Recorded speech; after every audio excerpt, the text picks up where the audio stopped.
Bom, gente, estamos aqui reunidos, eu e o Davi, para conversar para mim sobre um ano mágico, que é o ano 2014. Por que um ano mágico? Até 2014, nenhuma quadrilha do Brasil tinha alcançado tantas vitórias num ano só. Ou seja, vencer todos os campeonatos disputou no mesmo ano. E o que é engraçado, depois de 2014 até agora também não. Então, para mim é um ano mágico. Estamos há 10 anos em um ano que a Aluá do Sertão, onde chegou, levou o troféu. E era interessante porque nós tínhamos um grupo tão forte e um pensamento tão objetivo, que nós conseguiríamos vencer os concursos, que quando a gente tentaram tirar um título da gente, a gente disse, não, tem alguma coisa errada, e tinha alguma coisa errada. É isso, Davi. 2014 foi um misto de emoções, né? Além de ter sido esse ano mágico, a gente passou por um momento muito difícil, que marcou a minha vida no São João, que foi a final do Nordestão, no Piauí. Uma cidade que foi tão acolhedora com a Aluá do Sertão. Eu lembro que ao sair daquela apresentação, eu e a Dariane, a gente passou quase 6 horas para tentar trocar de roupa. Porque até um colar, um brinco, o pessoal queria uma lembrança da Aluá. E foram 2 dias de evento, a gente tinha dançado no primeiro dia. Foi. E aí quando foi no outro dia, a gente já tinha percebido que tinha uma movimentação estranha, né? Já estavam os comentários de que a Aluá já seria a primeira colocada, de repente a Aluá não apareceu mais em primeiro lugar. E aquilo mexeu muito comigo. Eu lembro que eu voltei de Piauí arrasado, decidido que eu não faria mais São João, que eu estava decidido parar.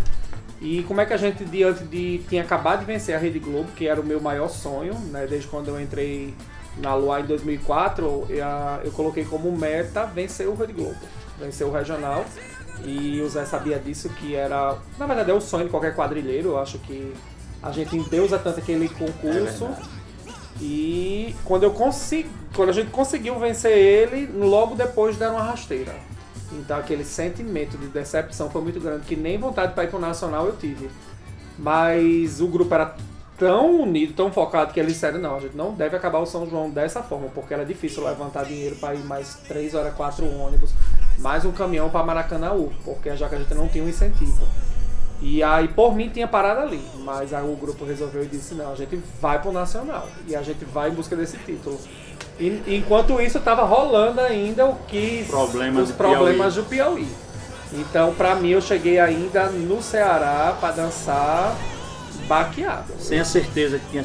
Nós tínhamos a certeza que era campeão, mas eles estavam ainda... Não tinham ainda provado, né? Mas aí quando veio o título do Nacional, aí a gente viu que realmente era um espetáculo imbatível. E depois conseguimos a prova, tinha sido trocado que terminou uma nota de dando as 2 quadrilhas, né, o título de campeão. Algo totalmente sem lógica. Que, assim, infelizmente, a quadrilha, né, do Rio Grande do Norte, ela não teve Balão Dourado, a Balão. A gente acredita, eu tenho grandes amigos lá, a gente acredita que eles não tiveram envolvimento, mas o grande problema foi com o jurado do Rio Grande do Norte. Né? E aí, para não penalizar a quadrilha, já que não teve provas de que a quadrilha se envolveu com o resultado, foi consagrado as 2 como campeãs do Nordestão naquele ano.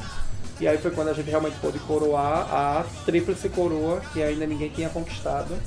E em 2014 ele trouxe esse título memorável. É verdade, eu lembro, tem uma peculiaridade aí, que da Rede Globo, fazendo um levantamento, até hoje nunca houve uma diferença do primeiro para o segundo colocado como em 2014. É uma diferença enorme. E olha que a segunda colocada era a Capelinha no Forró, que naquele ano veio um espetáculo lindo. Então a gente tinha certeza que a gente tinha um espetáculo realmente muito bom, muito bom. E que não foi uma apresentação perfeita da Globo, viu? Sim, sim. Não foi. Foi roupas que não se fecharam, roupas que se abriram. Olha, foi muita dor de cabeça. A gente achou que não ia dar tempo para trocar de roupa lá. E mesmo com tantos, assim, erros na nossa visão, mas o espetáculo era tão grandioso para a época. Eu acho que foi o espetáculo que mudou o rumo do São João em termos de iluminação, dentro do arraiá. Ele deu outro patamar em termos de volume de cenografia, em termos de efeitos como CO2, máquinas de fumaça, foi um investimento altíssimo e a partir dali muita quadrilha tinha resistência de usar iluminação, hoje todas estão usando. Então eu acho que era esse o grande diferencial, era um espetáculo que não era só de teatro, de dança, era um espetáculo de cenografia, de efeitos especiais que tinha dentro do enredo, que isso tornava a Luar do Sertão, acho que disparado naquele ano, essa diferença de nota gigante. E agora muito cansativo, muito cansativo. Talvez até eu acho que não teve um ano que a gente se cansasse mais, assim, somente quem estava por trás organizando tudo, do que 2014. É um ano desgastante, muito desgastante. O final, né, valeu a pena, mas o desgaste é enorme. Na verdade, todos os anos eu acho que são muito cansativos, né? Mas assim, de bastidores, que pouca gente sabe, na verdade a Luar ela nunca teve uma sede, um galpão. O pessoal perguntava, Davi, onde é que você guarda aquelas coisas todas? Como é que vocês fazem? E 2014 foi um ano ainda pior, foi um ano atípico, porque a gente perdeu todas as possibilidades de galpão que a gente tinha. E por incrível que pareça, a gente estava fazendo em um local no mercado da produção aqui, que é um local assim à noite perigosíssimo. Não tem como se trabalhar à noite, mas a gente só tinha a opção de trabalhar à noite lá. Teve gente que gostou. Não tinha corta. Veneno. Spoiler. E aí, lá não tinha energia no local. A gente teve que adaptar, puxar gerador, puxar a energia do vizinho, que até foi muito parceiro da Luar, que era do... Esqueci o nome dele, que era amigo do Luciano. Do armazém lá. Do armazém. E aí ele ajudava, puxava a energia da... E foi construído na marra o cenário, porque a gente não tinha onde colocar. A gente sempre, os diretores da quadrilha sempre liberavam as garagens da casa, mas o cenário era muito grande, não cabia na casa de ninguém, tinha que ser feito num galpão.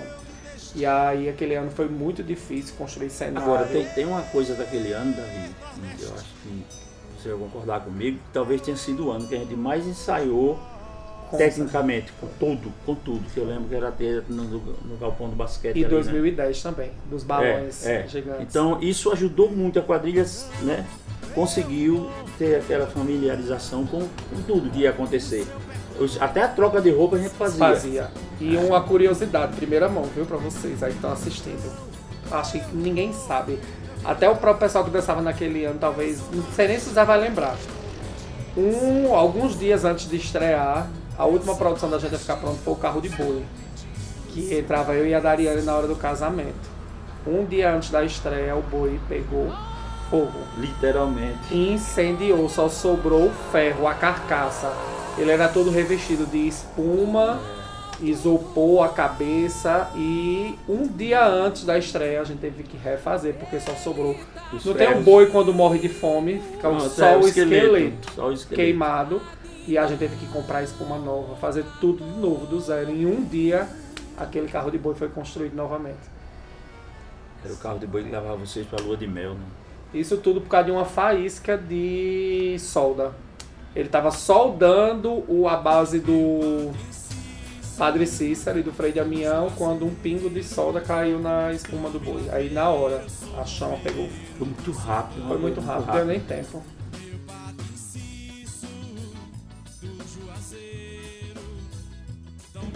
Ah, foi. Tava tendo uma pandemia, vamos dizer assim, de potó, véio. Tava horrível. E assim, algumas pessoas, não foram muitas a quadrilha. Foram muitas. Ficava pescoço. Potó, pra quem não sabe, é um mosquito, bichinho, né? Que chupa, que deixa e ele acaba com a pessoa mesmo, viu? Tinha os potó e tinha... né?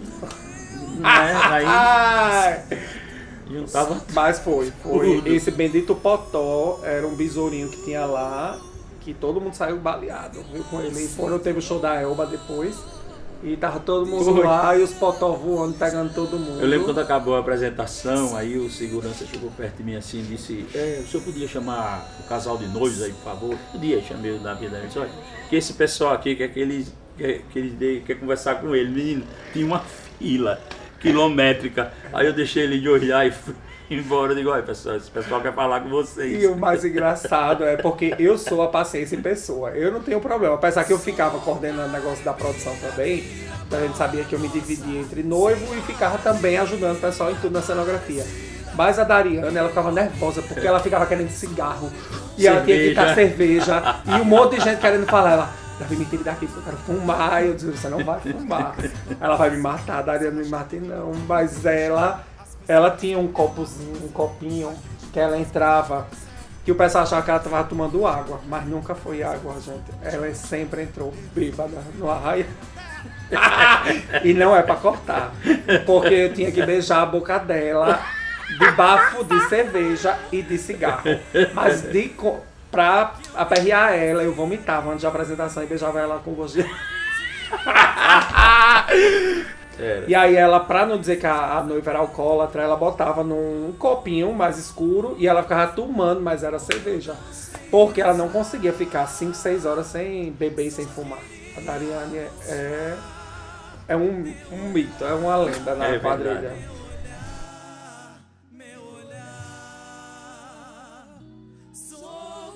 A gente conversou muito, eu quando vi assim, a coisa começando a acontecer, tem aquele espetáculo, antes o Davi falava, ele é muito emocionante, é uma coisa que leva muito você pro lado emotivo, né? Então eu achei bem, meio que o Davi adorava fazer coisa pra chorar, né? Aí... Eu lembro do espetáculo. Ele assim, eu tinha na minha cabeça que eu queria falar alguma coisa sobre fé. Eu só não sabia o quê. E aí depois eu pensei em falar sobre fazer o livro Morte e Vida Severina. Então essa ideia central do tema era falar sobre morte e vida severina.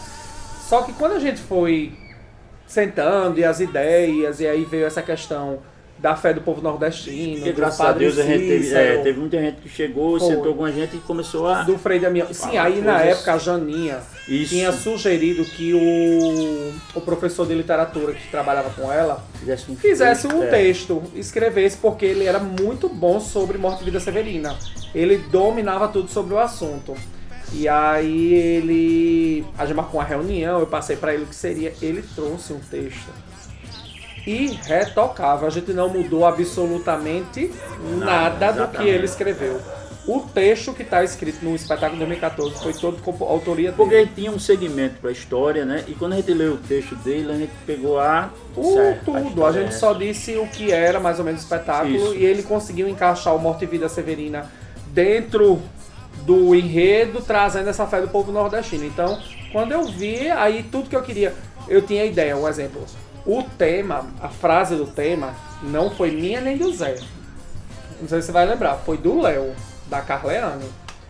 Porque eu tinha a ideia de fazer um terço gigante. E aí eu queria que esse terço fosse acendendo à medida que um tocasse na bola e acendesse aquela bola. E a gente até tentou, mas foi uma coisa que não deu certo, não vingou. A gente teve que fazer só com as bolas, mas terminou não acendendo. E o Léo chegou do nada, quando ele viu esse ensaio, ele fez: Davi, por que você não bota a fé que nos une, que acendendo é a fé que nos move? Ele veio com essa frase. E aí do nada a gente sentou assim, discutiu, aí disse: é essa frase do tema. Mas quem sugeriu a frase na época foi o Léo. Eu lembro que o Davi queria a Dariane levantasse uma criança. Depois, graças a Deus, ele desistiu dessa ideia e apareceu o Rei Leão, né? Foi, mas aí tudo foi mas foi um ano mágico. Você vê, as pessoas iam dando e a gente foi captando essas ideias. Porque, gente, deixa eu falar uma coisa pra vocês. Era muito raro, tanto eu quanto o Davi, parar para ouvir a opinião de alguém sobre o tema da quadrilha. Eu geralmente sentava com ele, ele me contava, depois eu chamava a direção, ele passava, e ali o pessoal aprovava e o Davi saía. Mas nesse ano, não sei o que deu na gente, e a gente resolveu ouvir as pessoas. Sobre figurino mesmo, eu lembro que a gente chegou na casa lá do Chiquinho, e o figurino sendo feito, porque não deixa só a chita, que não ia ser outra coisa, né?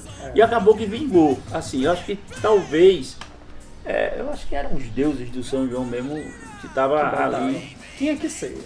Deu muito certo. Tinha muito que certo. ser. As músicas. O repertório, eu tenho esse feeling para repertório. Eu acho que é o meu ponto mais forte. Até mais forte que criar a própria coreografia. Eu consigo viajar na música. Eu acho que todos os repertórios da Luar, desde até 2014 são muito bons. Se você perguntar qual é a música que ele marca na Luar do Sertão, eu não sei, porque foram muitas. Até hoje todo mundo ouve. São muitas. E aí eu sempre trabalhei com pupurri, sempre fazia muita montagem de música com o Alberto. E aí até hoje, músicas que foram montadas, vamos supor, 2011, aqueles popurris de fila, até hoje eu vejo muitas quadrilhas usando. A fila do Luiz Gonzaga, a fila da Marinês, a fila... Então acho que música, repertório musical sempre foi o meu forte. Eu sempre gostei de pensar, de pesquisar música. E isso é apaixonante. Eu consigo sentir. Eu tava até falando, acho que foi pra Júnior, foi pra Edu hoje, que eu disse assim, o Davi não escolhia a música assim, o tema é esse, essa música tem que contar essa história. Não, ele pegava uma música que era boa e ele botava e dava certo. Não tinha essa que eu vejo o pessoal hoje faz muito isso, essa música tem que contar isso, aquela tem que contar.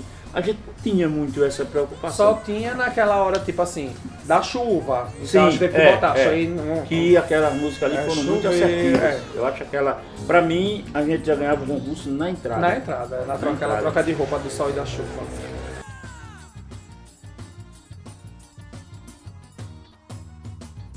Segurar a cabeça do Padre Cícero. Afinal, o Davi disse, saia, Padre Cícero. Deixa eu só pra horrível isso.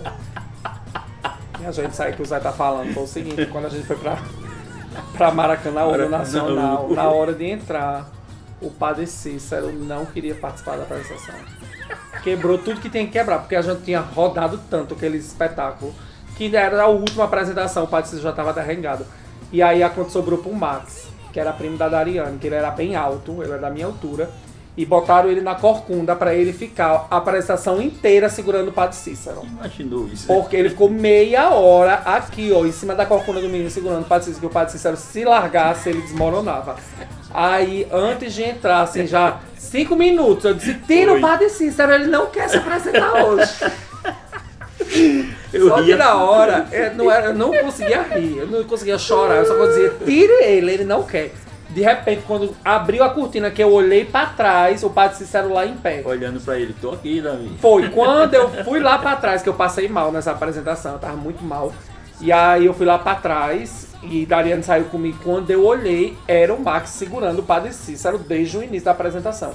Então aquilo a pessoa dava sangue mesmo pela quadrilha. A gente tem essa vantagem que quem é Luar do Sertão, eles dão o sangue. Se for, eu lembro do Rubinho em 2013 no Tocantins também, que saiu todo cortado, negócio do coração que ele teve que segurar porque o ferro quebrou. Então, pessoal, é aquela paixão mesmo que ele aguentou. Quando terminou o espetáculo, ele caiu de vez e desmaiou, o Max. Mas até quando o Zé Cláudio disse obrigado Maracanãú, que fechou a cortina, o Padre Cícero ficou. Isso foi muito comovente essa história também. Alguma dificuldade mesmo, sim, eu acho que foi. É como eu disse, foi um ano muito mágico. A gente teve essa do boi que incendiou e teve que fazer no mesmo dia para outro dia. Mas a equipe era boa. Mas todo mundo cooperando fica fácil. Fica fácil. Eu não acho que teve não também. Que eu lembro assim. A dificuldade era de sempre. Transporte para viajar. E toda a quadrilha lisa mesmo, tinha que correr feito um louco para arrumar dinheiro. Era financeiro. Mais dificuldade foi financeiro. Teve dificuldade dos tecidos, da chuva e do sol. Porque era muito difícil achar aquele tecido. A gente teve que pedir em São Paulo, veio faltando. Aí teve que diminuir o godê de algumas saias. Mas são coisas que vai acontecendo. Mas não teve uma dificuldade assim que diga pontual. Foi histórica.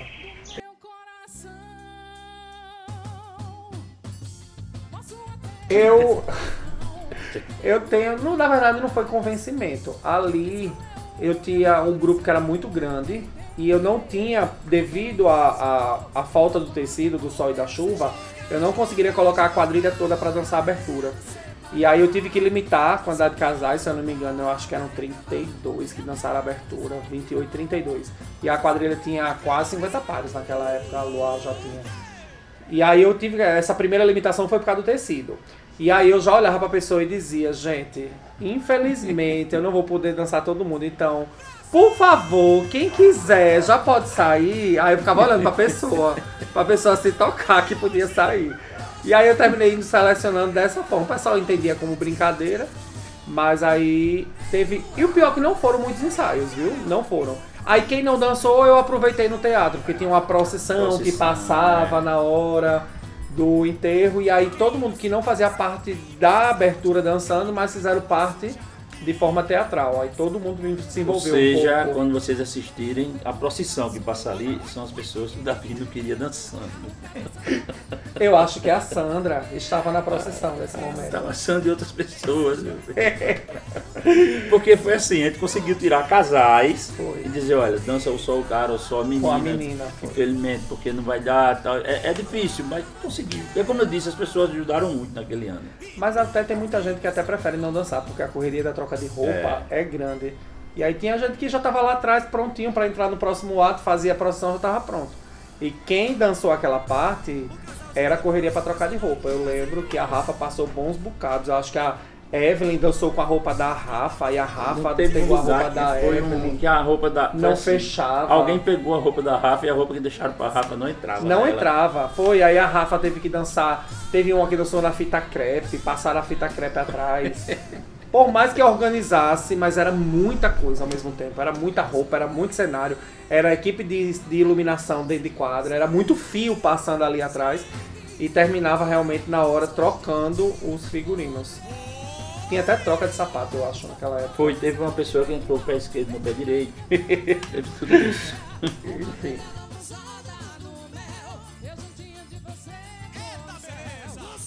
Eu tinha pensado em parar. Eu ia dizer aqui, pronto. Eu consegui, tinha tá pensado bom, em parar. chega. Foi. E aí a gente. Né? A gente até pensou, não foi? Disse, vamos parar, a gente já para aqui, tá no auge. E aí todo mundo vai lembrar disso. Só que tem aquela questão do amor, né? Que a gente tem pelo São João, de pensar, e agora? A gente vai fazer o que no São João, né? E aí veio 2015. Foi graças a 2014. Na verdade, a minha trajetória, né? Ela veio acontecendo na Luar, eu considero desde 2007. Aí veio o Sítio Pica-Pau Amarelo. 2006 já. Época do Nordestão, foi. Aí 2007. Aí 2007 a gente ganhou o forte. Nordestão, veio forte. Aí 2008 veio o Sítio, uma coisa totalmente diferente. E aí o pessoal começou a conhecer o meu trabalho, mas quando foi 2014 me projetou de vez pro cenário nacional. Aí 2015 eu já sofri muito, porque eu já tinha fechado contrato com quadrilhas de fora. Eu já tava tendo que me dividir entre a Luar, que eu era exclusivo de lá, e com outras quadrilhas.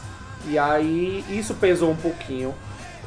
2015 ele foi eu considero que foi pecou pelo excesso. Isso. Era um tema muito bom, era um espetáculo que seria Produção muito demais, bom. gente demais. Ou ainda é o vídeo da Luar mais acessado do YouTube, mais até do que o de 2014. É um vídeo assim que eu não sei nem quantas visualizações tem em 2015, mas é o de maior visualização da Luar.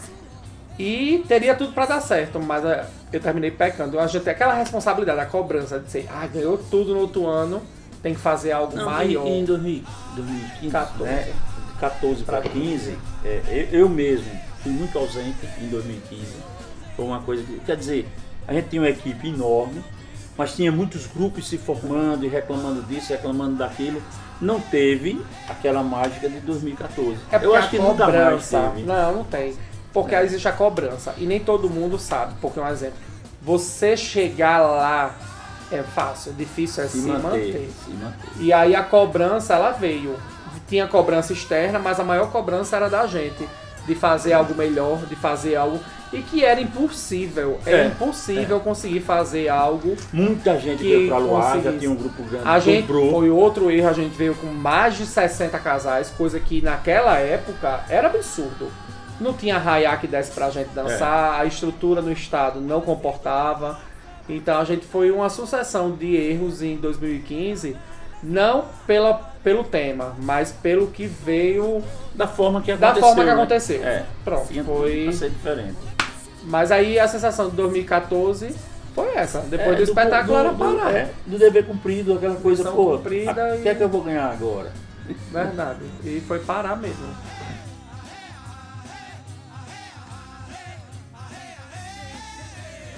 Pergunta difícil.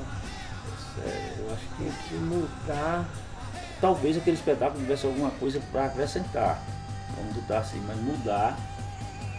Eu acho que ele foi muito assim, bom, muito bom. É até difícil você acrescentar. Mudaria de tudo, né? Lógico. A gente daria uma nova roupagem a todas as cenas.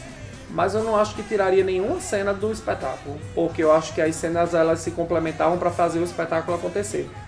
Eu eu faria a chuva diferente, eu não faria a mesma chuva que aconteceu. O mosaico, eu lembro como, meu Deus do céu, aquele mosaico quase não entrou no espetáculo. Eu era puto com o mosaico. A gente teve um ensaio antes da grande final para disputar a vaga da Globo e eu disse, olha, eu tenho uma carta na manga. E aí o Zé, vamos usar. Aí um dia antes a gente marca ensaio, tinha muito disso. Tem uma carta na manga pra final. Aí marcava um dia antes, a gente saía 3, 4 horas da manhã ensaiando. E esse bendito mosaico, a gente espalhava as cartas, ensaiava, montava aí, nada. A cabeça saía nos pés, os pés saíam no braço da Santa. A Nossa Senhora toda torta. Eu quis desistir. Eu já não tava aguentando mais. Já era 2 horas da manhã, a gente saiu desde 7 horas da noite. Aí o Zé Cláudio disse, desiste. Eu digo, não, a gente gastou muito dinheiro pra montar isso aqui. Não, vai não. Aí eu disse, é a última vez. Se não der certo agora, a gente desiste. Não foi bem assim, porque ele chorava. Sim, mas aí eu disse, eu tive uma ideia. É a última, né? Foi. Tinha esse drama. Mas menino, foi o desfecho. Quando isso é a última, que a gente começou a tocar, a banda que formou, eu parei assim, eu disse, deu certo. Formou a Santa. Pronto, depois dali a gente nunca mais errou. E aí, quando a gente formava o mosaico, era um delírio. Aqui eu achei que não ia dar certo.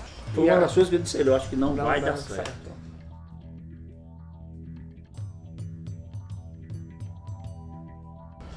Quem é a Globo? Bom, pra mim, eu assim, daquele ano, por incrível que pareça, cara, a Globo é emocionante, mas a vitória aqui na Gazeta foi como uma lavada de alma pra mim, porque eles estavam tentando de toda forma, sincero e honestamente, tirar um título da gente que não tinha como tirar. A gente na eliminatória a gente ficou em segundo lugar, foi terceiro. E a gente ainda ganhou por diferença muito pouca. Foi. Uma coisa que a gente vai pro Nordestão e a gente ganha de lá de disparado, mais de 14 pontos. Então a vitória daqui, né, que foi emocionante pra mim, como que lavou a alma assim, porra. Olha aí, gente, estão vendo, não tem pra ninguém esse ano. Era uma coisa que, pô, eu juro a vocês, depois que a gente venceu aqui, a gente começou a sair, eu disse isso no início, vou dizer agora. A gente acabava de dançar, eu já ia esperar a premiação. Juro a vocês, gente, era uma coisa que eu tinha muita certeza pelo que eu via. Eu lá na Globo só vi Fora a Luar, a quadrilha que disseram a mim que era forte, eu vou dar uma olhada rapidinho, que eu não gosto muito de assistir, que foi a Capelinha do Forró. E mesmo a Capelinha do Forró emocionando e tal, no público eu vi que ela não causou o que a gente tinha causado. A Globo é uma incógnita, né? Todo mundo sabe. Mas eu achava muito difícil, muito difícil. Então eu ainda fico, pra mim, com a vitória aqui, ó, por incrível que pareça, do Forró e Folia. Era um espetáculo tão grandioso que até com os erros que tinha, mesmo assim ainda não conseguiam tirar. Eu costumo dizer que era tipo uma prova da Ana dos Santos, da Armindo da ginástica. É um grau de dificuldade tão grande botar aquele projeto que mesmo que ela errasse, ela ainda saía na frente das concorrentes. Então era o que acontecia em 2014. Era muito difícil dançar depois da Luar. E aí a Luar, e o grupo era muito assim, não tinha uma apresentação mais ou menos. Todas as apresentações de concurso sempre eram muito fortes, sempre. A gente nunca teve uma apresentação que disse, essa foi mais ou menos. Eu não lembro, porque da Globo foi muito bom, a final daqui do Alagoano foi muito boa, a final do Nordestão, a final do Nacional, todos foram apresentações magníficas de 2014. É porque era o meu grande desejo, era ganhar a Globo. Então depois que eu ganhei a Globo, eu fiquei anestesiado, assim, quando anunciou o Luar do Sertão, eu só me caí, assim, não lembro como eu caí, eu me ajoelhei no chão, agradeci, eu vi o pessoal correndo, gritando, mas eu não tinha nem força pra correr e gritar, eu só vim depois que o cheque chegou e a gente formou na arquibancada pra tirar a foto. Mas eu não conseguia lembrar mais de nada, assim. Desmaio da Regiane. Levaram o DVD dela. Corta. Regiane ganhou um DVD da Babaçu, eu acho. E tava empolgadíssima. Aí ela desmaiou na hora do resultado dela, se acordou, tava só com a capa. Tinham levado o DVD. Ela não ia. Ai, pronto. Mas a maior emoção, assim. No Nacional também, eu fiquei bastante emocionado, porque eu também não tinha o Nacional. Mas a Globo pra mim foi a grande emoção.